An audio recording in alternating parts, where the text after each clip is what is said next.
अस्सलाम वालेकुम जी फ्रेंड्स। आज का मेरा टॉपिक है वो है ऑक्सीडेशन रिएक्शन ऑफ अल्काइंस, जो कि हम लोगों ने एक सीरीज स्टार्ट की हुई है एफएससी पार्ट 2 की। चैप्टर नंबर 8 है हमारे पास एल्फेटिक हाइड्रोकार्बन। तो इस चैप्टर में हमने इन तमाम टॉपिक्स पर पिछली वीडियोज में बात की हुई है। अगर आप लोग को इस सीरीज़ को फॉलो कर रहे हैं तो बेस्ट, अगर नहीं फॉलो कर रहे तो आपको जो मुतल्लिका टॉपिक्स हैं वो यहाँ से मिल सकते हैं। ओके, तो ये देखते जाएँ। 26 है, 27 है, तो ये इन तमाम टॉपिक्स पर हम पिछली वीडियोस में बात कर चुके हैं। तो आज की जो हमारे पास वीडियो है वो वीडियो हमारे पास 35 है, ऑक्सीडेशन ऑफ अल्काइन। ओके, तो नेक्स्ट वीडियो में हम इन पर बात करने की कोशिश करेंगे। तो आइए स्टार्ट करते हैं। बिस्मिल्लाहिर्रहमानिर्रहीम, सल्लल्लाहु अला मुहम्मद सल्लल्लाहु अलैहि वसल्लम। तो देखिए हमारे पास क्या ऑक्सीडेशन रिएक्शन है। Ethyne give oxidation reaction when treated with strong alkaline की MnO4 सॉल्यूशन एंड गिव ग्लाइकोज। यानी कि जब भी हम इथाइन को यानी कि अल्काइन को किसके साथ रिएक्शन करवाते हैं, अल्कलाइन की MnO4 यानी कि पोटाशियम परमैंगनेट के साथ रिएक्शन करवाते हैं, तो हमारे पास क्या बनता है, ग्लाइकोजल बनता है।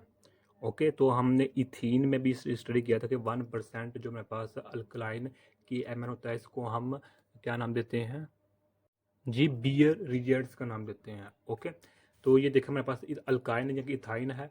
इसका जब हम रिएक्शन करवाते हैं स्ट्रॉन्ग के MnO4 के साथ यानी कि पोटाशियम परमैंगनेट के साथ इसका रिएक्शन करवाते हैं वाटर की और ऑक्सीजन की मौजूदगी में, तो हमारे पास ये बनता है।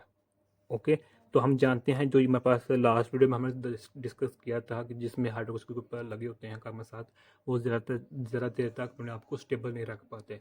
तो इस वजह से ये क्या होगा कि दो हाइड्रोजन मालिक्यूल निकलेंगे वाटर के, तो हमारे पास ये ग्लाइकोजल बन जाएगा। यानी कि एक ये निकलेगा, एक ये और एक ये और एक ये निकलेगा, तो हमारे पास ग्लाइकोजल बन जाएगा।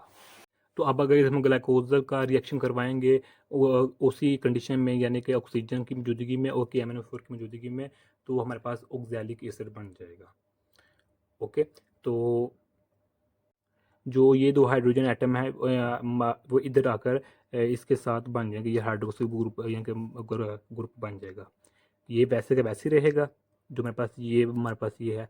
लेकिन जो मेरे पास एक हाइड्रोजन इधर आ जाएगा, एक ऑक्सीजन, एक ऑक्सीजन इधर आ जाएगा, एक ऑक्सीजन इधर आ जाएगा हमारे पास। तो हमारे पास ग्लाइकोसल से हम ऑक्सैलिक एसिड में कन्वर्ट हो जाएंगे। अगर इसको हम एग्जांपल के जरिए, ये भी एग्जांपल है, लेकिन इसको हम एक और छोटी एग्जांपल लेते हैं। मिसाल के तौर पर ये देखिए हमारे पास CH3 C triple bond carbon है, तो CH3।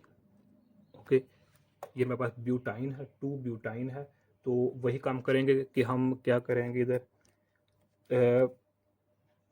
जो मेरे पास MnO4 है, वाटर है, इनकी मौजूदगी में जब हम इसका रिएक्शन करवाएंगे तो हमारे पास जो बनेगी प्रोडक्ट हमारे पास ये बनेगी carbon carbon OH OH OH, तो ये भी OH, तो इधर हमारे पास ये भी अल्काइल ग्रुप है, ये भी अल्काइल ग्रुप है, ये बनेगा हमारे पास। यहाँ ये इस कन्वर्ट हो चुका है इसमें, इसकी मौजूदगी में कि MnO4 वाटर और हमारे पास ऑक्सीजन की। ओके, तो अब ये फिर वही होगा कि KMl हम लेंगे तो हमारे पास क्या बनेगा, ये इसका दो मालिक्यूल जो होंगे वाटर के वो निकल जाएंगे, यानी कि ये और ये निकल जाएंगे, तो हमारे पास बच जाएगा CH3 कार्बन कार्बन CH3।